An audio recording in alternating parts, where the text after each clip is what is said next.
হুম। দেখো, আজকে আমরা গ্যাসের ধর্ম পড়বো। আমরা মেইনলি পদার্থের ছোট থেকে তিনটে অবস্থা পড়ে এসেছি: কঠিন, তরল আর গ্যাস। কিন্তু এখন আমরা কিন্তু আর তিনটে পড়ি না। আমরা এখন বড় হয়ে গেছি এবং চাকরির পরীক্ষাতেও কিন্তু পদার্থের অবস্থা সবসময় পাঁচটা বলে।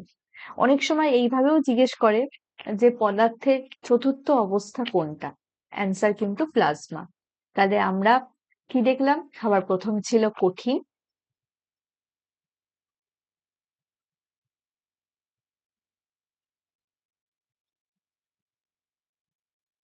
তরল, গ্যাস, প্লাজমা ছিল 4 নাম্বার, এবং তারপর ছিল বোস আইনস্টাইন কনডেনসেট। কোনটাকে ঘনীভবন বলে, কোনটাকে বাষ্পীভবন বলে, এগুলো তোমরা জানো, আর এমনিতেও লেখাও আছে। ওগুলো বৃত্তান্তে এখন যাচ্ছি না। আজকে আমরা শুধু এই গ্যাসটা নিয়ে আলোচনা করব, গ্যাসের ধর্মগুলো নিয়ে আলোচনা করব। তাহলে সবার আগেই এটা আমরা বুঝতে পারি যে দেখো, আজকে একটা কঠিন পদার্থ মানেই কিন্তু তার একটা আকার আছে, পার্টিকুলার আকার আছে, তার একটা আয়তন আছে। তাকে কিন্তু সহজে তার আকার থেকে উম অন্য মানে ডিফর্মেশন বা অন্যরকম আকার দেওয়া যায় না। তরল, তরলের কোনো আকার নেই, কিন্তু তার একটা আয়তন আছে। যে পাত্রে রাখা হয় সেখানে তার একটা আয়তন সে দখল করে থাকে, এবং যে পাত্রে রাখা হয় সেই পাত্রের আকার ধারণ করে থাকে। তাই তো? আচ্ছা। আর গ্যাস, গ্যাস হলো এমন একটা যার আকার এবং আয়তন কোনোটাই নেই। তাহলে এই যে নেই কেন, আমরা এটা দেখে এসেছি যে সমস্ত কিছুই কিন্তু পরমাণু সব থেকে ছোট, তারপরে অণু, এই অণুর মিশ্রণ, তাই না? আজকে গ্যাসের মধ্যে, আজকে অক্সিজেন গ্যাস বলতে কি বুঝবো আমরা? O2, একটা O2 গ্যাসের অণুও কিন্তু সেখানে অসংখ্য পরিমাণে রয়েছে, সেটাকেই আমরা অক্সিজেন গ্যাস বলছি। তাহলে গ্যাসের একটা ইন্টারমলিকিউলার ফোর্স বলে একটা কথা আছে, ইন্টারমলিকিউলার ফোর্স, অর্থাৎ আন্তঃআণবিক আকর্ষণ বল। আর এইটা গ্যাসের ক্ষেত্রে খুব কম পরিমাণে। সেই কারণে গ্যাসের কিন্তু কোনো পার্টিকুলার আকার বা আয়তন নেই, সে কিন্তু ঘুরে ঘুরে বেড়ায়। দুটো অণুর মধ্যে যে যে তোমার আকর্ষণ বল, সেটা তাদের মধ্যে নেই। ওকে, তারপর দেখো, এই জিনিসগুলো কিন্তু প্রচন্ড ইম্পর্টেন্ট, খুব ভালো করে মনে রাখবে। দেখো, বলছে স্থির উষ্ণতায় গ্যাসের উপর চাপ প্রয়োগ করলে কিংবা চাপ স্থির রেখে উষ্ণতা বৃদ্ধি করলে গ্যাসের আয়তন সংকোচন হয়।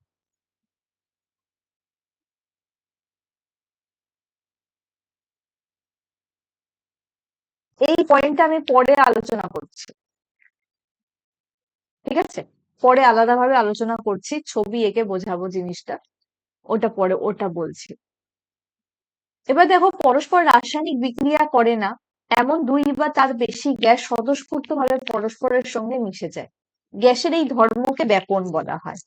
আমরা জানি সবসময় যে বেশি ঘনত্বের জায়গা থেকে যখন কম ঘনত্বের দিকে কোনো কিছু ধাবিত হচ্ছে, তখন কিন্তু সেটাকে বলছি আমরা ব্যাপন, তাই না? হুম, তখন আমরা সেটাকে ব্যাপন বলছি।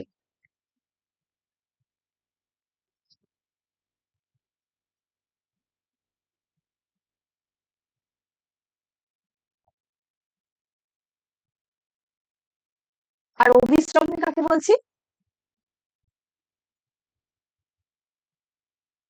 যখন কম ঘনত্বের দ্রবণ থেকে বেশি ঘনত্বের দ্রবণে দ্রাবণুর চলাচল ঘটে, তখন সেটাকে অভিস্রবণ বলছি, অসমোসিস। অসমোসিস। আর ব্যাপন, that is called diffusion. Diffusion হলো সব থেকে বেশি ঘনত্ব থেকে কম ঘনত্ব। তুমি একটা ঘরের কোনায় বসে আছো, মা অনেক দূরে রান্নাঘরে রান্না করছে। কি রান্না করছে? চিকেন রান্না করছে, তুমি চিকেনের গন্ধ পাচ্ছ। তার মানে এই যে ওর গ্যাসের অণুগুলো তোমার কাছে থাকা, তোমার পারিপার্শ্বিকে, তোমার আশেপাশের বাতাসে এসে মিশলো কিভাবে? এই ব্যাপন প্রক্রিয়ার মাধ্যমে। কেননা রান্নাঘরে রান্নাঘরে সেই যে দ্রাব অণুর যে ঘনত্ব কিন্তু অনেক বেশি, সে কিন্তু বেশি ঘনত্ব থেকে এই কম ঘনত্বের জায়গায় এনে জিনিসটাকে ছড়িয়ে দিচ্ছে। পরেরটা, কঠিন ও তরল পদার্থের তুলনায় গ্যাসের ঘনত্ব অনেক কম। ডেফিনেটলি তাই, তাই না? কঠিন এবং তরল পদার্থের তুলনায় গ্যাসের ঘনত্ব অনেক কম হয়। বিভিন্ন গ্যাসের মধ্যে রাসায়নিক ধর্ম এবং প্রকৃতিগতভাবে পার্থক্য থাকলেও মৌলিক বা যৌগিক সমস্ত গ্যাসের ভৌত ধর্ম একই রকম হয়। এই ব্যাপারটা কি বলছে? বলছে যে রাসায়নিক ধর্ম এবং প্রকৃতিগতভাবে পার্থক্য থাকতেই পারে। রাসায়নিক ধর্ম মানে এই যে মনে করো আজকে অক্সিজেন গ্যাসের রাসায়নিক ধর্ম অন্যরকম। মানে কার সাথে রিয়াকশন করে কি তৈরি করবে, কি রাসায়নিক বিক্রিয়া ঘটাবে, সেইটার কথা বলছে।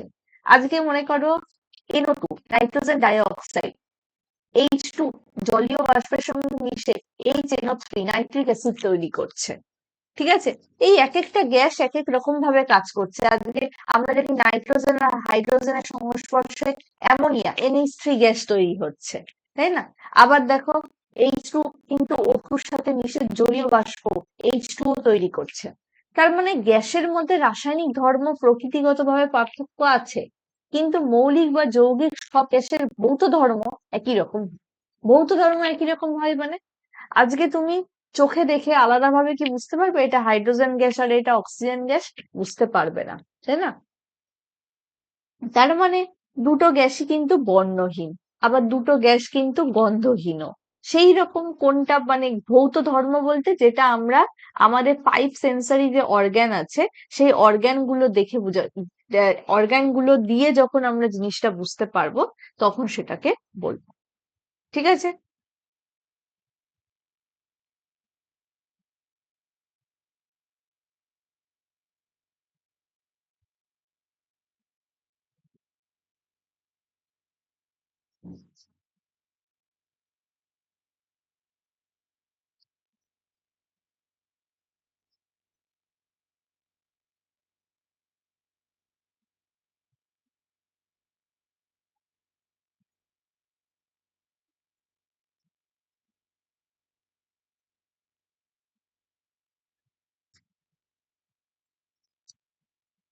এবার দেখো গ্যাসের চাপ। বলছে আবদ্ধ গ্যাস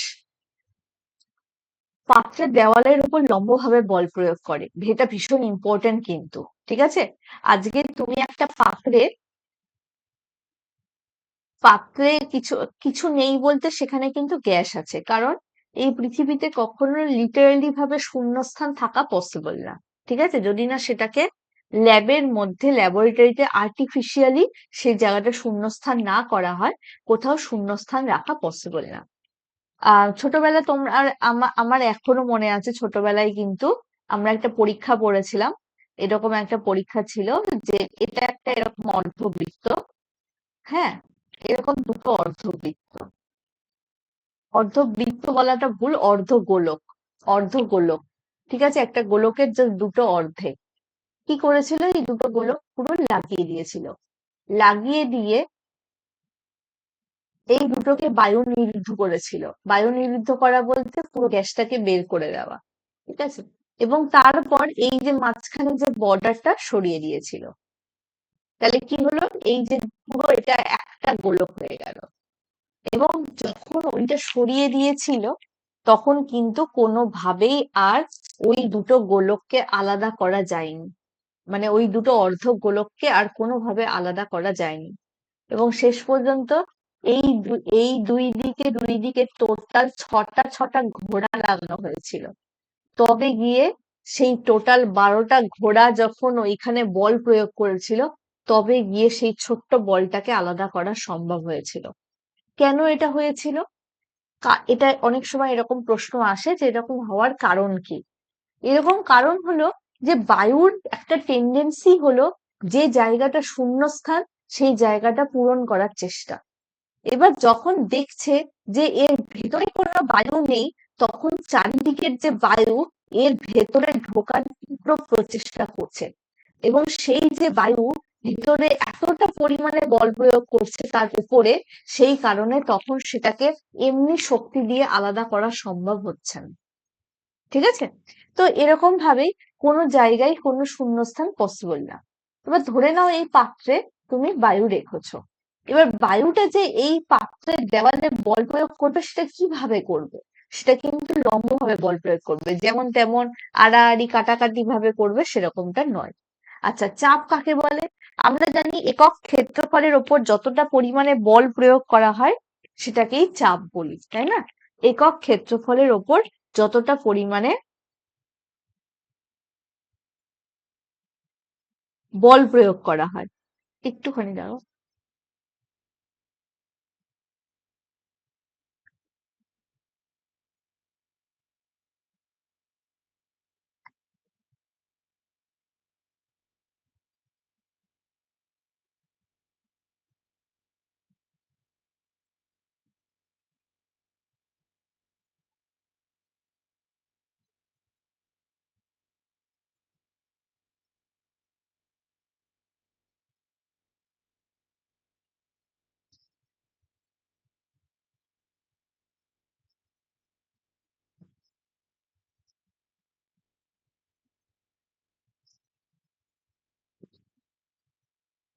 হুম,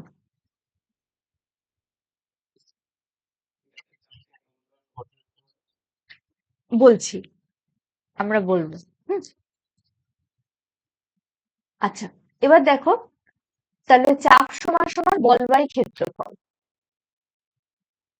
তাহলে চাপের কিন্তু ডাইমেনশন আশা করি তোমাদের মনে আছে, বলো তো চাপের ডাইমেনশন বা চাপের মাত্রা কি হবে?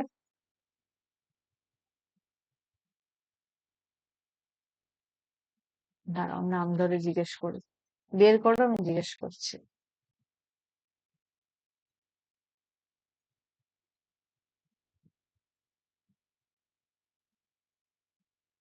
জি কে,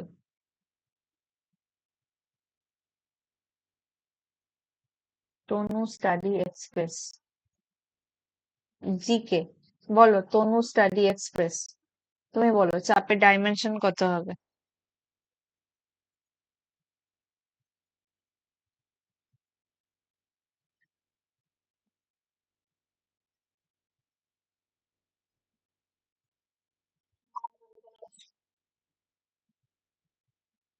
সুরজিৎ, পারবে সুরজিৎ?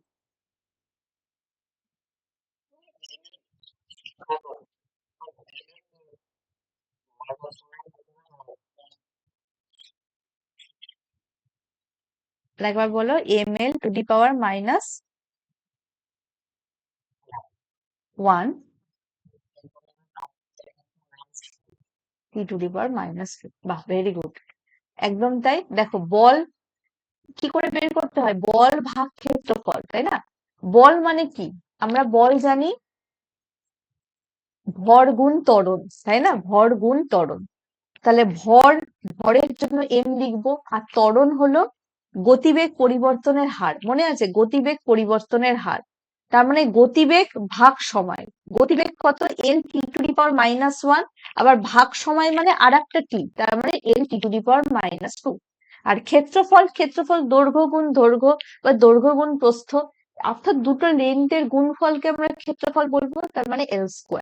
তাহলে এবার দেখো, এটা কেটে যাবে, ml⁻⁻1 t⁻⁻², এটাই হলো অ্যান্সার।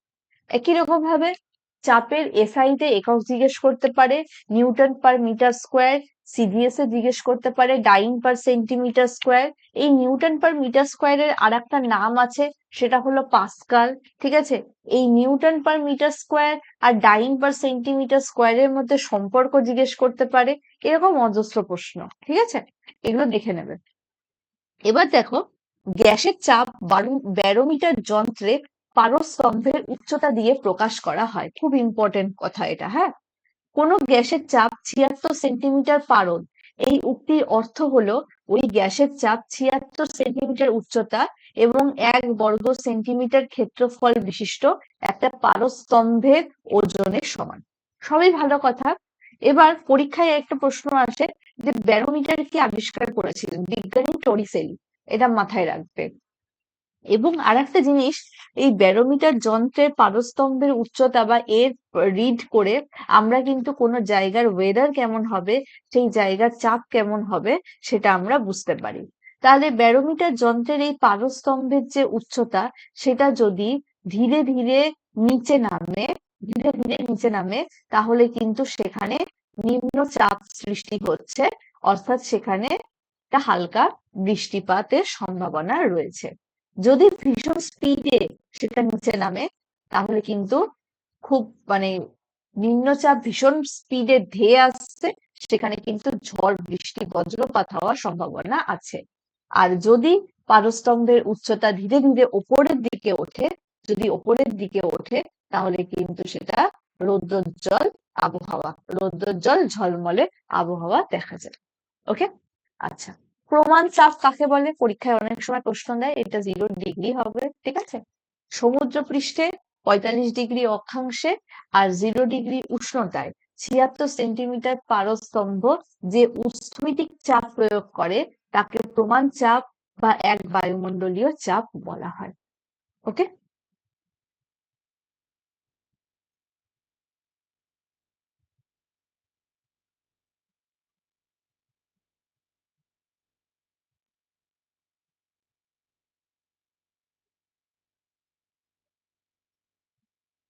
আচ্ছা। এবার একটা কথা, চাপ প্রকাশের আমরা একক দেখলাম pascal, newton per metre square. এছাড়াও কয়েকটা একক আছে, যেটা হলো বার, এটিএম, অ্যাটমসফেরিক প্রেসার এটাও বলা হয়, বার, এটিএম আর টর। প্রত্যেকটা ইম্পর্টেন্ট, মনে রাখবে। হুম, আচ্ছা। এইবার আসলো ইম্পর্টেন্ট, যেটা আমি তখন একটা 4 নাম্বার পয়েন্ট মেবি ওটা ছিল, ওটা বাদ দিয়েছিলাম, সেটা আমরা আজকে এখন বুঝবো। বলছে গ্যাসের সূত্রাবলী, বয়েলের সূত্র। বয়েলের সূত্র, বিজ্ঞানী বয়েল কি বলছে? বলছে উষ্ণতা যদি স্থির থাকে, মানে উষ্ণতাকে তুমি মনে করো যে জায়গায় পরীক্ষাটা করছো সেখানে উষ্ণতা চেঞ্জ হবে না, অর্থাৎ উষ্ণতা ব্যাপারটা কনস্ট্যান্ট। আর একটা জিনিস কনস্ট্যান্ট, সেটা হলো তুমি যে পরিমাণ ওই গ্যাসটা নিয়ে কাজ করছো, দুই ক্ষেত্রেই কিন্তু সেই পরিমাণ গ্যাস নিয়েই কাজ করতে হবে। অর্থাৎ গ্যাসের যে ভর, সেইটাও কিন্তু কোনোভাবে পরিবর্তন হবে না। তার মানে বয়েলের সূত্রে কনস্ট্যান্ট টার্ম কি কি আছে? একটা হলো উষ্ণতা, আর একটা হলো নির্দিষ্ট ভরের যে গ্যাস, সেটা। সেই যে গ্যাসের আয়তন, সেই গ্যাসের আয়তন, যেটাকে আমরা ভি দিয়ে ডিনোট করব, ওই গ্যাসের চাপের সঙ্গে ব্যস্তানুপাতে পরিবর্তিত হয়। চাপের সঙ্গে ব্যস্তানুপাতে পরিবর্তিত হয় বলতে ভি প্রপোর্শনাল টু 1/p। ব্যাপারটা কি? তোমরা এমনিতেও অঙ্কে করেছো, ছোটবেলাতেও জানো যে ব্যস্ত সম্পর্ক মানে, আমরা জানি যখন কাজের পরিমাণ নির্দিষ্ট হতো তখন জন আর দিনের সম্পর্ক কিন্তু ব্যস্ত সম্পর্ক হতো, তাই না? কারণ ধরে নাও তোমাকে একটা ঘর রং করতে হবে, তোমরা আজকে 10 জন আছো, 10 জন যদি তোমরা একদিনে রং করতে পারো পুরো ঘরটা, তাহলে এখন তোমাকে বলা হলো যে 5 জনকে দেবো, বেশি জনকে দিতে পারবো না। তার মানে ডেফিনেটলি তখন কিন্তু আরো বেশি সময় লাগাবে, তাই না? কারণ 10 জন যদি একদিনে সময় লাগায়, আহ একদিন সময় লাগায়, তাহলে 5 জন কিন্তু তার থেকে বেশি সময় লাগাবে।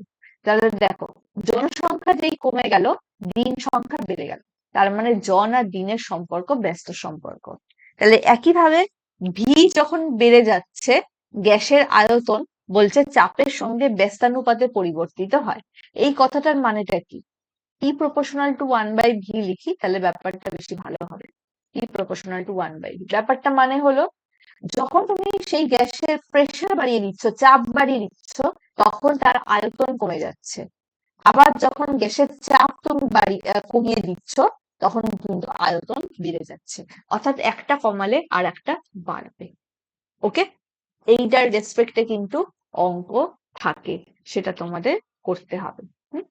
আর পি প্রপোর্শনাল টু 1/v মানে আমরা যদি এখানে একটা কনস্ট্যান্ট আনার চেষ্টা করি, তাহলে P equal to K by V. তার মানে দেখো পিভি ইকুয়াল টু কে, তার মানে পিভি সবসময় ধ্রুবক, অর্থাৎ প্রেসার, চাপ এবং আয়তনের গুণফল সবসময় ধ্রুবক থাকবে। ওকে।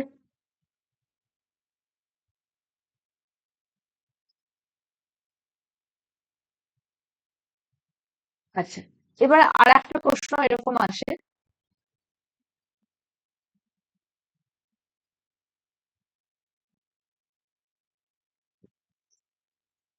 বয়েলের যে গ্রাফটা, অর্থাৎ আমরা যদি এটাকে গ্রাফিক্যাল রিপ্রেজেন্টেশন দিই তাহলে সেইটা কিরকম হবে, মনে আছে কারণ?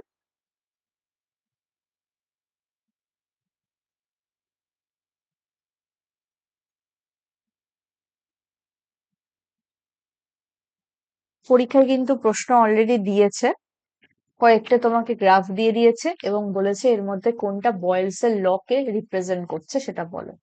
তাহলে মনে রাখবে এইরকম। কেননা দেখো, একটা যত কমছে আর একটা তত বাড়ছে। একটা ওপরের দিকে ভিটাকে ওয়াই অ্যাক্সিস ডিনোট করছে, দেখো ওপরের দিকে মানে বাড়ছে, নিচের দিকে মানে কমছে।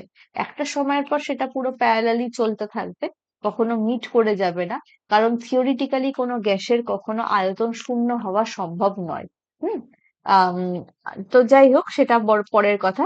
আপাতত এই গ্রাফটা কিন্তু মাথায় রাখি।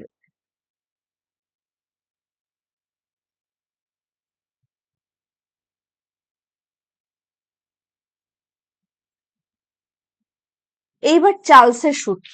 হুম। চার্লসের সূত্র কি বলছে? বলছে চাপ যদি স্থির থাকে তাহলে আগেরটাই আমরা বয়েলসের লতে ধ্রুবক ফ্যাক্টর দেখেছিলাম, কিন্তু উষ্ণতা স্থির করে রেখেছিল, আর যে পরিমাণ গ্যাসের ভর, যে ভরের গ্যাস নিয়ে কাজ করছিল সেই ভরের গ্যাস নিয়েই কাজ করছিল। তার মানে গ্যাসের ভর আর উষ্ণতা স্থির ছিল। কিন্তু চার্লসের সূত্রে আমরা দেখব এখানে চাপ আর যে গ্যাসের ভর সেই দুটো ফিক্স থাকবে, এবং এইটা স্থির থাকলে নির্দিষ্ট ভরের গ্যাসের আয়তন, নির্দিষ্ট ভরের গ্যাসের আয়তন যেটা ভি, সেটা প্রতি ডিগ্রি সেলসিয়াস উষ্ণতা বৃদ্ধি বা হ্রাসের জন্য ওই গ্যাসের 0 ডিগ্রি সেলসিয়াস উষ্ণতায় যে আয়তন হয় তার 1/273 অংশ যথাক্রমে বৃদ্ধি বা হ্রাস পায়। ব্যাপারটা আমি বলে দিচ্ছি, হয়তো এখানে অনেক জটিল লাগছে, কোনো জটিলের ব্যাপার নেই। দেখো, চাপ স্থির, ভরের উষ্ণতা যেটা, সরি, যে ভরের গ্যাস সেটা স্থির। এবার বলছে আয়তন প্রতি ডিগ্রি সেলসিয়াস উষ্ণতা বৃদ্ধির জন্য। ধরে নাও প্রথমে আয়তন ছিল, প্রথমে মনে করো আয়তন ছিল ভি 0, 0 ডিগ্রি সেন্টিগ্রেডে।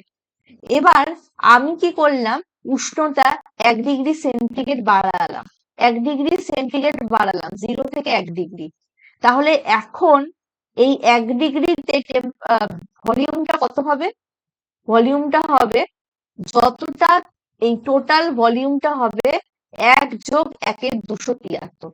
মানে ভি 0 তো থাকবেই, যেটা আগে ছিল সেটা তো থাকবেই, কিন্তু তার সাথে আবার যোগ হবে ভি 0 তে যতটা আয়তন ছিল তার 1/273। তাহলে ধরে নাও আবার 2 ডিগ্রি সেন্টিগ্রেডে কত হবে? ভি 0 × 1 + 2/273। ঠিক আছে? এরকম ভাবে যদি বলি টি ডিগ্রি সেন্টিগ্রেডে কত হবে? V 0 1 + T/273। এটা, তাহলে পরীক্ষায় এটা কিন্তু জিজ্ঞেস করে যে চার্লসের সূত্রে কত অংশ যথাক্রমে বৃদ্ধি বা হ্রাস পায় উষ্ণতা বৃদ্ধির সাথে সাথে আয়তনের। তোমাকে বলতে হবে 1/273। তবে মোদ্দা কথা এটা মনে রাখবে, সম্পর্কটা কিন্তু সরল সম্পর্ক। অর্থাৎ তাপমাত্রা বাড়াচ্ছ, আয়তনও বাড়ছে, তাপমাত্রা কমাচ্ছ, আয়তনও কমছে। ওকে।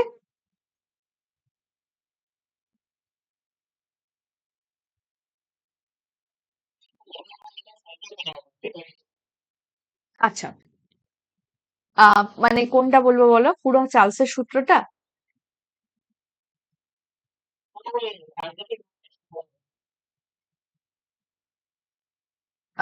আরেকবার বলো, লাস্ট কথাটা কি বললে?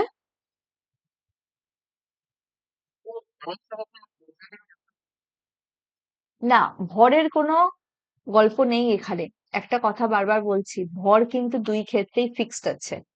এখানে যেটা হচ্ছে শুধু আয়তনের সাথে তাপমাত্রা, আয়তনের সাথে তাপমাত্রা। ঠিক আছে? এবার দেখো, বলছি আবার মুছে দিয়ে আবার ভালো করে বলছি।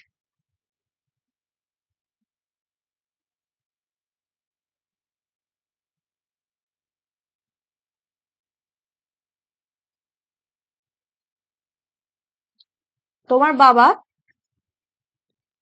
তোমাকে বলল প্রত্যেকটা নতুন ক্লাস ওঠার সাথে সাথে তুমি প্রতি বছর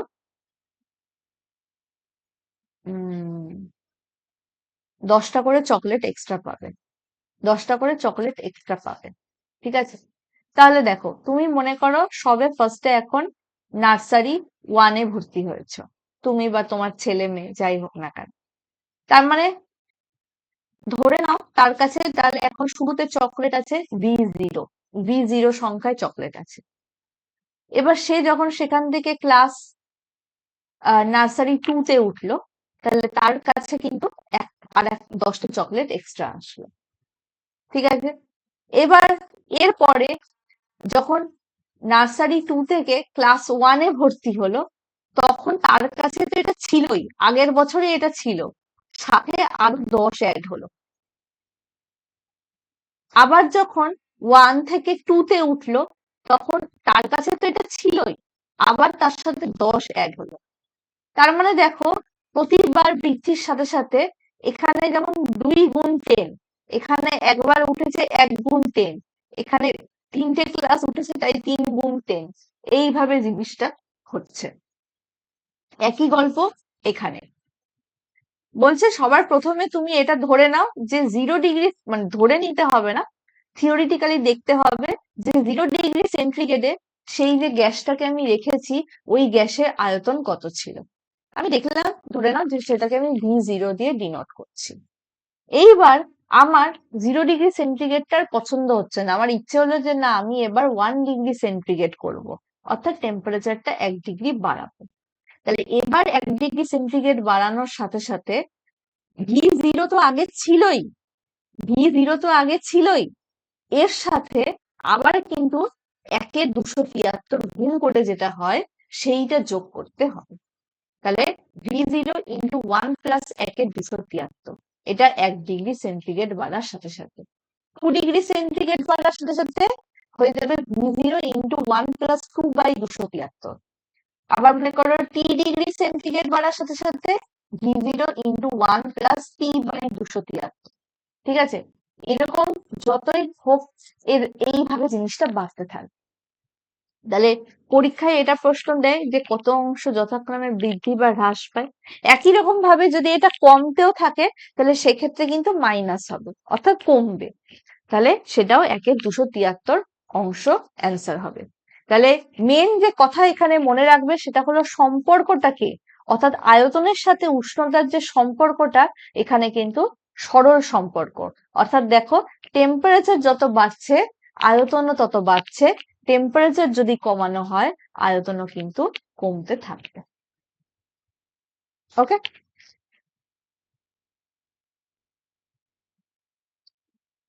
তাহলে একটা জিনিস বয়েল করলাম। বয়েল মানে কি? বয়েল করা বলতে কোনো কিছু গরম করা, তাই না? তাহলে বয়েলের সূত্রে মনে রাখবে উষ্ণতা আর ভরটা হলো কনস্ট্যান্ট। ঠিক আছে? আর চার্লসের সূত্রে চার্লস থেকে মনে রাখবে চাপ আর ভর হলো কনস্ট্যান্ট। কনস্ট্যান্ট বলতে যেটা ধ্রুবক থাকে, অর্থাৎ যেটাকে চেঞ্জ করা হয়। বলো, এইটুকু ক্লিয়ার?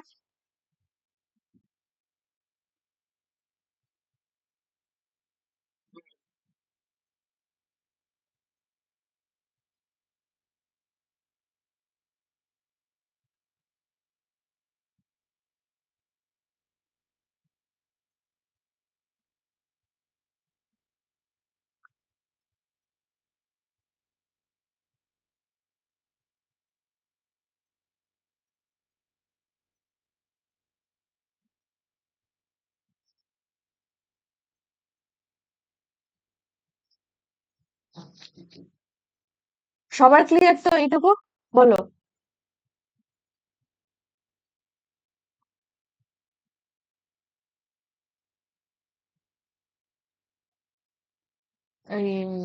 জিকে, জিকে যে ছিলে, বুঝতে পেরেছো? জিকে আছে কিনা একবার দেখে নি। জিকে তো মনে হচ্ছে আর নেই। জিকে নামটা খুব পছন্দ হয়েছে। আকাশ, বুঝতে পারছো তো?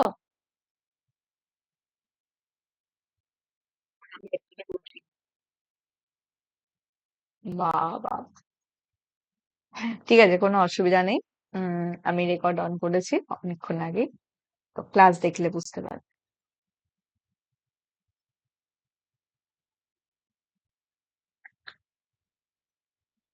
আচ্ছা। এছাড়াও আরো কয়েকটা সূত্র কিন্তু আমাদের পড়তে হয়। ঠিক আছে? যেমন অ্যাভোগাড্রো সূত্র। উম আছে সেগুলো অল্প অল্প। এখানে জাস্ট টাচ করে যাওয়া আছে। আমি সেগুলো বলছি। আপাতত আমরা উষ্ণতার স্কেল দেখব। ঠিক আছে? উষ্ণতার স্কেল গুলো। কোন স্কেলে কিভাবে সেলসিয়াস, ফারেনহাইট, কোনটা স্ফুটনাঙ্ক, হিমাঙ্ক, কোনটায় কি সেটা। তাহলে দেখো, পরম শূন্য তাপমাত্রা কাকে বলে? এই পরম শূন্য তাপমাত্রা বলতেই আমার মাথায় একটা ব্যাপার আসে। সেটা হলো, আমার মাধ্যমিক পরীক্ষার সময় পরীক্ষায় এই প্রশ্নটা দিয়েছিল যে পরম শূন্য তাপমাত্রা কত। ঠিক আছে? প্রশ্নটা এরকম ছিল যে সেলসিয়াস স্কেলে পরম শূন্য তাপমাত্রা কত।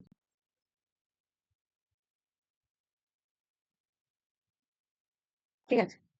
তো যথারীতি আমি তখন 273°C লিখেছি। ঠিক আছে? এটা -273.15 ডিগ্রি সেন্টিগ্রেড, এটা আরো অ্যাকিউরেটলি পরীক্ষায় -273°C লিখলেও চলে। আমি লিখেছি। কিন্তু আমার সামনে বসেছিল একজন, আমি নাম নিচ্ছি না কারণ ক্লাস যদি আবার ইউটিউবে চলে যায় আমার বন্ধুরা দেখবে। আহ উম, একজন জোয়ারদার ছিল, যাই হোক নাম নিচ্ছি না। তো সে আমাকে বললো যে না, এটা জিরো কেলভিন, এটা 0 কেলভিন হবে, এটার অ্যান্সারটা তুই ভুল করেছিস। ও নিজে পড়লো। তো আমি তখন ওটা কেটে, আমার ওই অ্যান্সারটা কেটে আমি 0 কেলভিন করেছিলাম। আমার আমার আমি ফিজিক্যাল সায়েন্সে 99 পেয়েছিলাম। আমি ম্যাথসে 100 পেয়েছিলাম, লাইফ সায়েন্সে 98 পেয়েছিলাম। তো আমার ওই একটাই ভুলের জন্য আমার পরীক্ষায় রেজাল্টে আমার স্কোর 99 হয়েছিল। তো আমার এত দুঃখ হয় সেটা। দুঃখটা এইটা নয় যে 99 পেয়েছি, দুঃখটা হলো এটা যে নিজে ঠিক লিখে অন্যেরটা শুনে ভুল করেছি। এইবার শোনো, একই রকম ব্যাপার। তোমরা যারা এসএসসি সিজিএল এর পুরো প্রোফর্মাটা জানো, নতুন যে স্টাইলটা বের করেছে ওরা, কম্পিউটারের যে থিওরি যে টেস্টটা নিচ্ছে, সেটাতে তোমরা জানো যে 60টা কম্পিউটারের পরীক্ষাটা হচ্ছে এবং সেটা কিন্তু কমপ্লিটলি কোয়ালিফাইং ইন নেচার। তাই না? 60তে তোমাকে 24 না 25 মনে হয়, সেটা তোমাকে পেতেই হবে। ঠিক আছে? না হলে তুমি যদি ওই আগের পরীক্ষায় 390-390ও পাও, তাও কিন্তু, আর যদি এই কম্পিউটারে তোমার যদি 23 থাকে, তাহলে কিন্তু তুমি আর তোমার নামই উঠবে না, তুমি বাতিল হয়ে গেলে। ঠিক আছে? এবার আমার বাদিকে যে বসেছিল পরীক্ষাতে, সরি একটু গল্প করার জন্য, আমার বাদিকে যে বসেছিল সে হলো আইআইটি থেকে বিটেক করেছে এবং অলরেডি সে সিজিএল এ জব করছে একটা অন্য পোস্টে। তো আরো বেটার ডিপার্টমেন্টে বেটার পোস্টের জন্য সে আবার পরীক্ষা দিতে এসেছে। এবার আমার 7th মার্চ পরীক্ষা পড়েছিল, দোলের দিন, মানে ভীষণ প্রতিকূলতা সাথে গিয়েছিলাম সেই পরীক্ষার হলে। সেটাও একটা গল্প আছে, কেননা দোলের দিন যেহেতু বাস সমস্ত বন্ধ থাকে, আর সকালবেলা আমার 7:45-এ রিপোর্টিং টাইম ছিল। তো মানে আমি সেই র্যাপিডো করে মানে জীবন বাজি রেখে গেছিলাম পরীক্ষা দিতে। তো এবার যাই হোক, আমি এবার ও দেখছি যে প্রচন্ড ভেবে ভেবে করছে এবং আমাদের যে শিফটের প্রশ্ন প্রচন্ড কঠিন এসেছিল, কম্পিউটারের প্রশ্নটা ভীষণ কঠিন এসেছিল। তো আমি ভাবছি যে আমি যে কি করব জানি না। তো আমি করেছি, অনেকগুলো মোটামুটি করেছি। এবার আমি দেখলাম যে না, আমার বাদিকে যে বসেছে সে প্রচন্ড ভেবে ভেবে কয়েকটা সিলেক্টিভলি করেছে। আর যেগুলো করেছে সেগুলো দেখে আমার সাথে ম্যাচ করছে না, অ্যান্সার গুলো ম্যাচ করছে না। তো আমি তারপর বললাম যে দাদা, আমাকে একটু বলবেন যে আপনি তো এগুলো করেছেন। তখন বলছে যে হ্যাঁ হ্যাঁ, এগুলো নাও নাও। বলে আমি তারপর তার দেখে জাস্ট ওই 3টে 4টে আমারটা কেটে সেগুলোরটা করেছি। জাস্ট পরীক্ষা দিয়েছি, বেরিয়েই সাথে সাথে গুগল করে বুঝতে পেরেছি যে আমি সব সব ভুল অ্যান্সার ঠিক করেছি, আর আগের গুলো সব ঠিক ছিল। যাই হোক, আমি প্রচন্ড মানে ক্লিন শেভ হয়ে গেছি, মানে একদম বাল বাল বাজগে এরকম ব্যাপার, যে একদম ষাটে যত পাওয়া কোয়ালিফাইং নেচার ছিল সেইটাই পেয়েছি, বা তার থেকে মনে হয় এক বেশি পেয়েছি, এরকম একটা কিছু। তো শেষ পর্যন্ত এরকম হয়েছে। এবার এটাই এটাই হলো সবসময়, যে পরীক্ষা হলে আশেপাশে অনেকজনকে অনেক কিছু দেখবে। তো নিজের ওপর কনফিডেন্স থাকাটা খুব দরকার, ঠিক আছে? মানে কনফিডেন্স ইজ দ্য অনলি কি। পরীক্ষায় যদি দেখো যে তুমি কিছু পারছো না আর বাকিরা সবাই কিছু পারছে, ভাববে যে তুমি যদি না পারো না তাহলে হলে কেউ পারবে না। তো আমি তাই ভাবতাম, কিন্তু সেদিন কেন জানি না একটু ডিমোটিভেট হয়ে আমি তারগুলো শুনে শুনে করেছি। আজকে তোমাদের হাসি মুখে কথাটা বলছি এই কারণে, যে তা সত্ত্বেও আমার চাকরিতে নামটা উঠেছে। কিন্তু যদি না উঠতো বলো, যদি ওইটুকু ভুলের জন্য আমার পরীক্ষার থেকে আমি ফাইল থেকে আমার নামটা, লিস্ট থেকে যদি নামটা বেরিয়ে যেত, তাহলে সেই দুঃখটা কিন্তু আমাকে সারা জীবন বয়ে বেড়াতে হতো, তাই না? তো যাই হোক, এরকম ভুল কখনো করবে না তোমরা। যাই হোক, প্রচুর গল্প করে ফেললাম। হ্যাঁ, সেরকম হয়। আর ভাবি যে বাপরে, আইআইটি থেকে বিটেক করেছে, আমার তো দূর দূরান্তে কম্পিউটার নেই। হ্যাঁ, তো হয়তো সে নিশ্চয়ই প্রচুর বেশি কিছু জানে। তো সেরকমটা নয়। উম, হুম, বলো।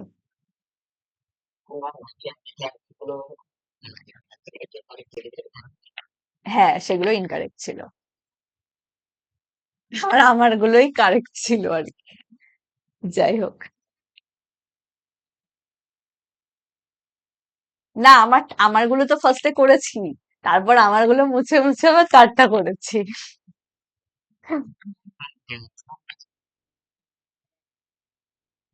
হুম, হুম, হুম। আর এমসিকিউ জিনিসটা কিন্তু খুব ভয়ঙ্কর, লোকে ভাবে যে ও বাপরে, এমসিকিউ টিক করাটা তো খুব ইজি ব্যাপার। হ্যাঁ, ডেসক্রিপটিভ লিখতে হলে প্রচুর মাথা ঘামিয়ে লিখতে হয়, কিন্তু আসলে এমসিকিউ কিন্তু সব থেকে ভয়ঙ্কর, ওটাই কিন্তু তোমাকে লিস্টের এপারে আর ওপারে রাখতে পারে, কারণ দুটো অপশনের মধ্যে হ্যাঁ, একদম কনফিউজড করে দেয়।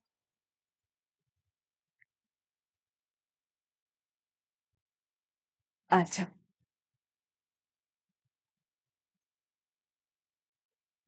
এবার দেখো, একটা জিনিস যেটা থাকে, যে পরম শূন্য তাপমাত্রা কত, সেটা হলো 0 কেলভিন। 0 কেলভিন মানে আমরা এইরকম ভাবে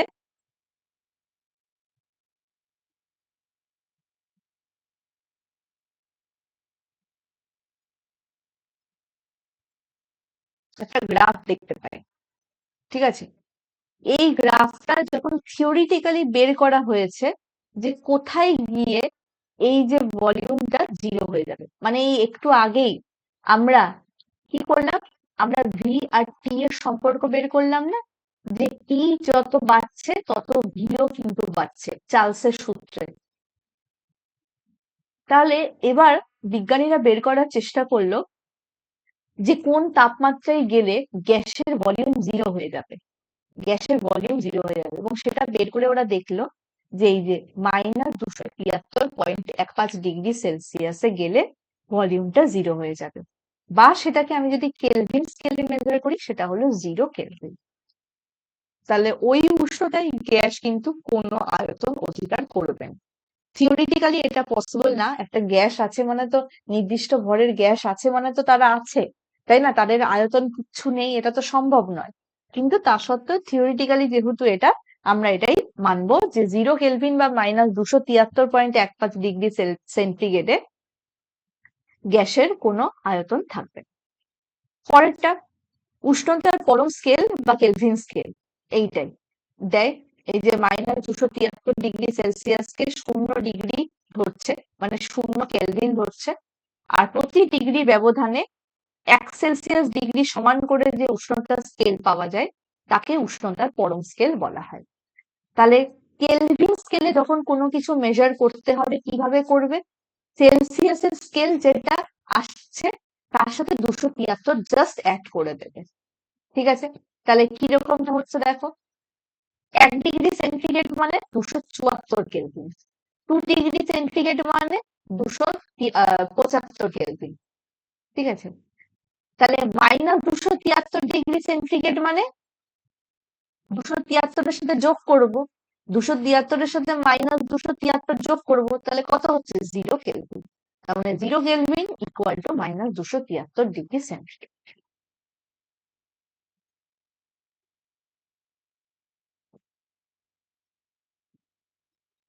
ওকে,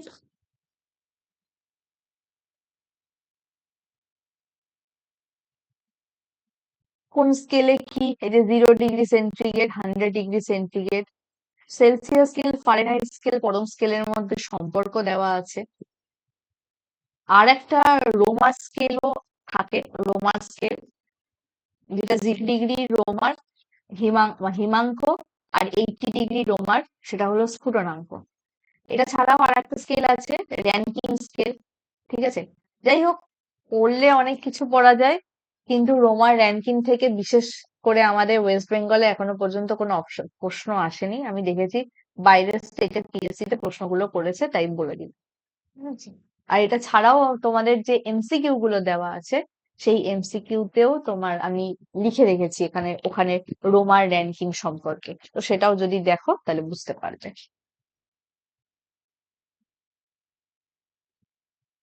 এই যে প্রমাণ চাপ ও উষ্ণতা কাকে বলে, 76 সেন্টিমিটার পারস্তম্ভের চাপ, এই প্রশ্নটা দেয় অনেক সময়। আর 0 ডিগ্রি সেন্টিগ্রেড বা 273 কেলভিন উষ্ণতা, এটাকে বলা হচ্ছে প্রমাণ চাপ ও উষ্ণতা। ঠিক আছে, অ্যাভোগাড্রো প্রকল্প, অ্যাভোগাড্রো প্রকল্প যেটা, সেটা হলো স্থির তাপমাত্রা ও চাপে সম আয়তনে মৌলিক ও যৌগিক সকল গ্যাসের সমান সংখ্যক অণু থাকে। ঠিক আছে,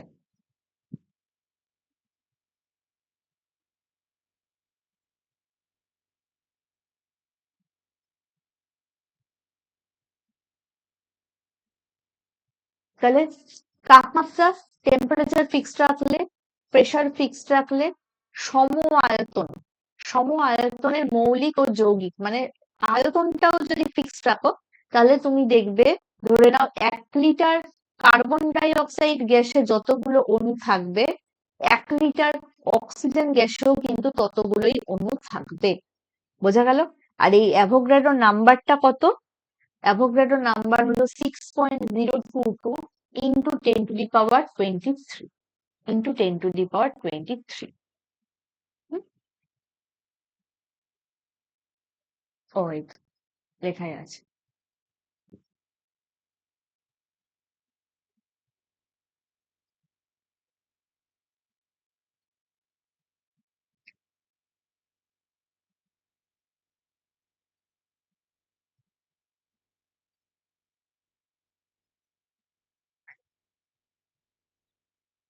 আর একটা সূত্র, সেটা হলো গেলুসাকের সূত্র। দেয় না যদিও খুব একটা, তাও দেখে নাও। বলছে একই আয়তন, মানে আয়তনটা ফিক্সড, নির্দিষ্ট পরিমাণ গ্যাসের চাপ তাপমাত্রার সাথে সমানুপাতিক। একই, যেটা ঠিক আগে চার্লসের লতে পড়েছিলাম। চার্লসের লতে চাপটা হলো আমার ফিক্স ছিল, আর আমি দেখলাম যে ভিটা হলো টি এর সাথে সমানুপাতিক ছিল, অর্থাৎ টি বাড়লে ভিও বাড়বে। আর এখানে আয়তন, যেটা ভলিউম বা আয়তনটা হলো ফিক্সড, আর চাপ হলো তাপমাত্রার সাথে সমানুপাতিক, চাপটা তাপমাত্রার সাথে সমান। ঠিক আছে, অর্থাৎ টি বাড়লে টি বাড়বে, টি কমলে টি। তাহলে ফার্স্টে আমরা যখন বয়েলস এর সূত্র পড়লাম, আমরা এটা দেখলাম ভি প্রপোর্শনাল টু 1/p বা পি প্রপোর্শনাল টু 1/v, একই ব্যাপার। ঠিক আছে, যেহেতু আমরা এখন ভিটাকে বাদিকে রাখছি, সেজন্য আমি ভিটা বললাম। আর চার্লসের সূত্র অনুযায়ী আমরা দেখলাম দুটো ভি আর টি হলো প্রপোর্শন।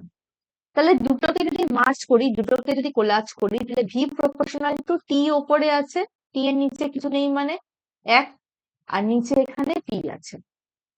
ধ্রুবক যদি আনতে চাই, তাহলে একটা কে ধ্রুবক দিয়ে গুণ করতে হয় ইকুয়াল দিয়ে, এটা তোমরা জানো। তাহলে ওভারঅল পিভি ইকুয়াল কে টি, এটা আমাদের কিন্তু একটা সমীকরণ। পরীক্ষায় কিছু কিছু আদর্শ গ্যাসের সমীকরণটা আমরা দেখবো, পিভি ইকুয়াল টু এনআরটি, পরীক্ষায় কিন্তু যদি অঙ্ক আসে তাহলে কিন্তু এখান থেকে দেবে। এবং আমি তোমাদের কেমিস্ট্রির যে কোশ্চেন গুলো হচ্ছে সেই কেমিস্ট্রি কোশ্চেন গুলো যখন দেব তখন বুঝতে পারবে যে একদম এখান থেকে কিরকম কিরকম খুবই পাতি পাতি অঙ্ক আসে, একদম সোজা। হুম,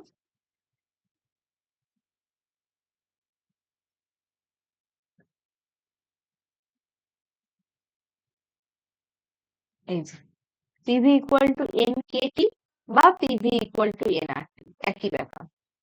পরীক্ষায় দেয় অনেক সময় যে আদর্শ গ্যাসের সমীকরণ কি, এটা কিন্তু মনে রাখবে।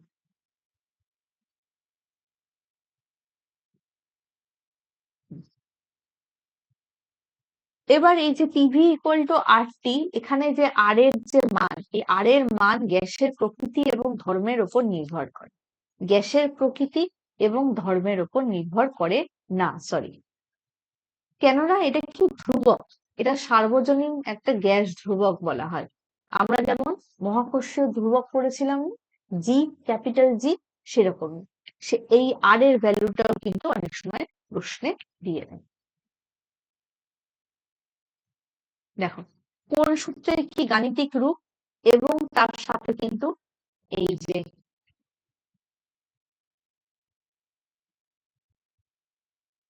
গ্রাফটাও করে।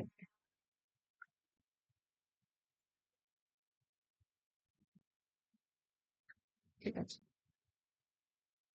এই প্রত্যেকটার গ্রাফ একই, কেননা দেখো এই তিনটের সম্পর্কে কিন্তু আমাদের সরল সম্পর্ক। ওকে, শুধুমাত্র এইটাই ব্যস্ত সম্পর্ক বলে আমাদের এটার গ্রাফটা একটু অন্য।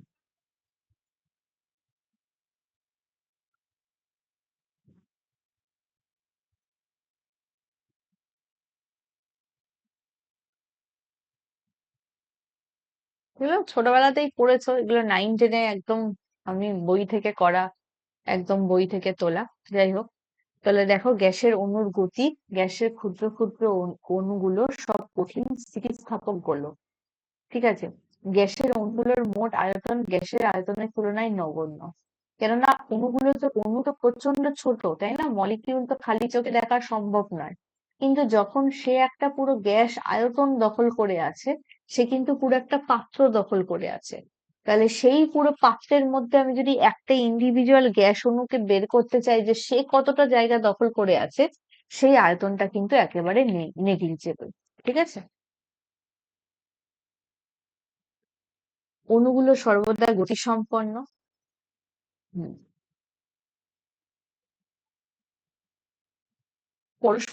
পরপর দুটো সংঘর্ষের মধ্যে পদগুলো সরল রেখা। আর একটা ব্যাপার মনে রাখবে, এই যে দুটো গ্যাসের অণু, এরা যে চারদিকে এরকম ছোটাছুটি করে, পাত্রের দেওয়ালে ধাক্কা দিচ্ছে, এখানে ধাক্কা দিচ্ছে, এরকম কখনো একটা পাত্রে গ্যাস অণু কিন্তু কখনো এইভাবে বক্র পথে যায় না। মনে রাখবে গ্যাস অণুর যে চলার পথ, সেগুলো কিন্তু সবসময় সরল রেখা হয়। এবং এই যে দূরত্বটাকে, এটাকে মুক্ত পথ বলা হয়। হুম, আর একটা যেটা ইম্পর্টেন্ট সেটা হলো গ্যাসের চাপের উপর গ্যাস অণুর গতির প্রভাব। পরীক্ষায় দিতে পারে যদি তুমি গ্যাসের আহ তোমার চাপ চাপ যদি বাড়িয়ে দাও, বা গ্যাসের অণুগুলোর যদি গতিশক্তি বা বৃদ্ধি যদি বাড়িয়ে দাও গতিটা, তাহলে কি হবে? তাহলে কিন্তু চাপও বেড়ে যাবে।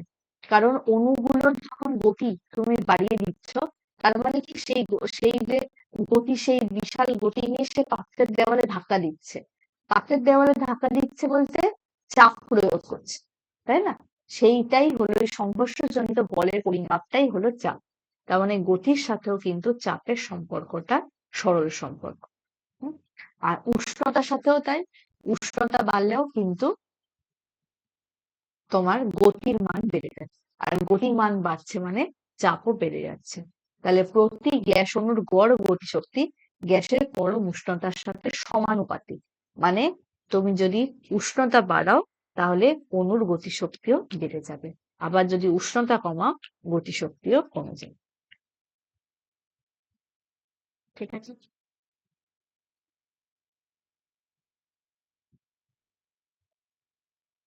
আদর্শ গ্যাস, বাস্তব গ্যাস, এখান থেকে একটাই প্রশ্ন খুব ইম্পর্টেন্ট। কি প্রশ্ন? কোন উষ্ণ কোন অবস্থায় কোনো গ্যাস আদর্শ গ্যাসের মতন আচরণ করে? তাহলে এই কথাটা মনে রাখবে। উচ্চ উষ্ণতায় এবং নিম্ন চাপে বাস্তব গ্যাস আদর্শ গ্যাসের মতো আচরণ করে। অ্যাকচুয়ালি আদর্শ গ্যাস কিন্তু পাওয়া পসিবল না। আদর্শ গ্যাস কাকে বলবো? এই যে এতক্ষণ আমরা যে থিওরি গুলো পড়লাম, এতগুলো যে থিওরি পড়লাম গ্যাস সম্পর্কিত সূত্র, তারা মানে যে সমস্ত গ্যাস সেই সমস্ত সূত্রগুলোকে মেনে চলে তাদেরকেই আদর্শ গ্যাস বলবো। কিন্তু বাস্তবে এরকম আদর্শ গ্যাস পাওয়া সম্ভব নয়। ঠিক আছে? বাস্তবে বাস্তব গ্যাস পাওয়া যায়, তারা কিন্তু সঠিকভাবে মেনে চলে না। হ্যাঁ, মেনে চলে, বাট এইভাবে থিওরিটিক্যালি এত সাইন্টিফিক্যালি তুমি হিসেব করে মিলে মিলে যাচ্ছে গতিগত, এটাই গতি হবে, সেরকমটা কিন্তু হয় না। অত অ্যাকিউরেসি নেই। ঠিক আছে? তাহলে কিন্তু কোন উষ্ণ মানে কোন অবস্থায় তাকে রাখলে সেই বাস্তব গ্যাস আদর্শ গ্যাসের মতন আচরণ করবে? তাহলে সেটা হলো উচ্চ উষ্ণতা এবং নিম্ন চাপ। ভেরি ইম্পর্টেন্ট, পরীক্ষায় যে কতবার দিয়ে দেয় তার ঠিক নেই। ওকে, এইটুকুই। এবার বলো, অঙ্কগুলো যখন আমি একটু সময় দাও, কেমিস্ট্রির কোশ্চেন গুলো করছি, তখনই তোমাদের দিয়ে দেবো। হুম, অঙ্কগুলো তখনই তোমরা বুঝতে পারবে যে ও আচ্ছা এখান থেকে এরকম অঙ্ক দেয়, একদম সোজা সোজা। হুম, কিন্তু যেটুকু থিওরি পড়া হলো সেটুকুর মধ্যে কি আজকে বুঝতে কোথাও কোনো অসুবিধা হয়েছে? বলো।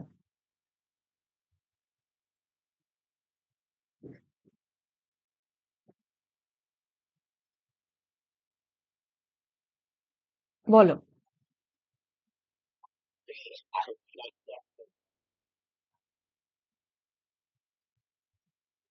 1.5 মাস মতন? ইদ্রিস, তাই তো নাকি?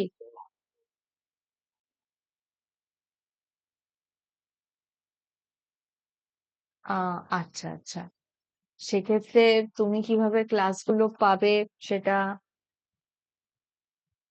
সেটা তোমাদের হেড যে সে বলবে। মিরাজ স্যার এখন অসুস্থ, তাই জন্য আমিও সেরকম ভাবে কোনো কথা বলতে পারছি না। হুম।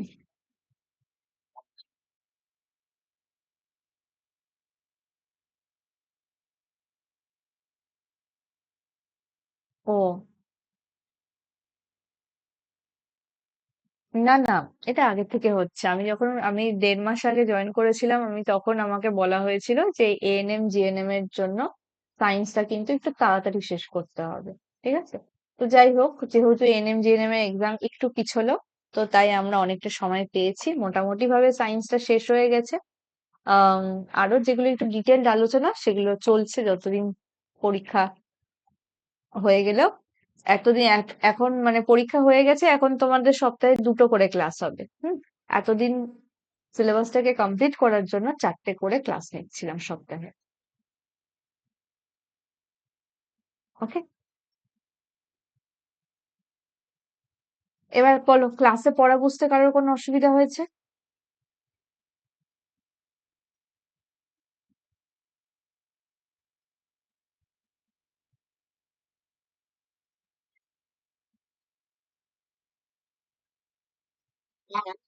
আচ্ছা, ঠিক আছে। আকাশ, তুমি তো একদম পরে ঢুকেছো। মেনলি ওই চার্লসের সূত্র আর বয়েলসের সূত্রটা দেখবে, ওটাই বেশি ইম্পর্টেন্ট। পরীক্ষায় প্রশ্ন ওটা থেকেই বেশি দেয়, গ্রাফও ওটা থেকেই বেশি জিজ্ঞেস করে। আম, এই তো রেকর্ডেড দিয়ে দেবো, তোমরা দেখে নেবে। হুম, ওকে, চলো, সবাই ভালো থেকো। তড়িৎ, আচ্ছা ঠিক আছে, হ্যাঁ তড়িৎ পড়াবো। হুম, তড়িৎ পড়ি।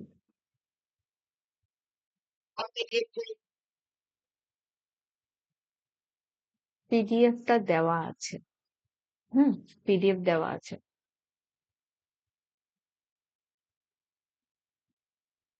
চলো, টাটা।